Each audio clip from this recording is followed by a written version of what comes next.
Welcome to the Rim Break Rodeo. We hope this video helps. You begin by reducing variables. Update the OS and camera app so you get performance fixes and codec support. Once done, enable developer options and limit background processes to 1 or 2 to free RAM and CPU for video. Next, open your camera app in manual mode.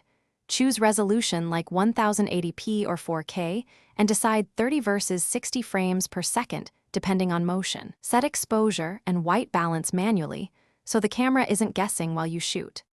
Now focus on capture integrity. Lock focus and exposure with AE/AF lock so the image doesn't shift in mid-take. Use a tripod or gimbal to eliminate handshake. If relying on electronic stabilization, make sure you accept the small crop that may occur. For image fidelity, choose a higher bitrate or a pro/log color profile where available. 265 saves space with minimal quality loss. Once recorded, export using a high bitrate and avoid recompressing multiple times to preserve. To finish, import your clips into a non-linear editor and edit with quality in mind.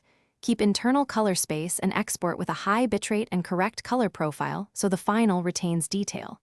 Make sure the target playback device supports hardware decoding for H.265 or fallback to H.264. If you see noise, apply selective denoise. If banding appears after grading, add a touch of film grain. If playback is choppy, confirm storage speed and free memory. Those are the usual culprits. Thanks for watching. Consider subscribing if we helped you.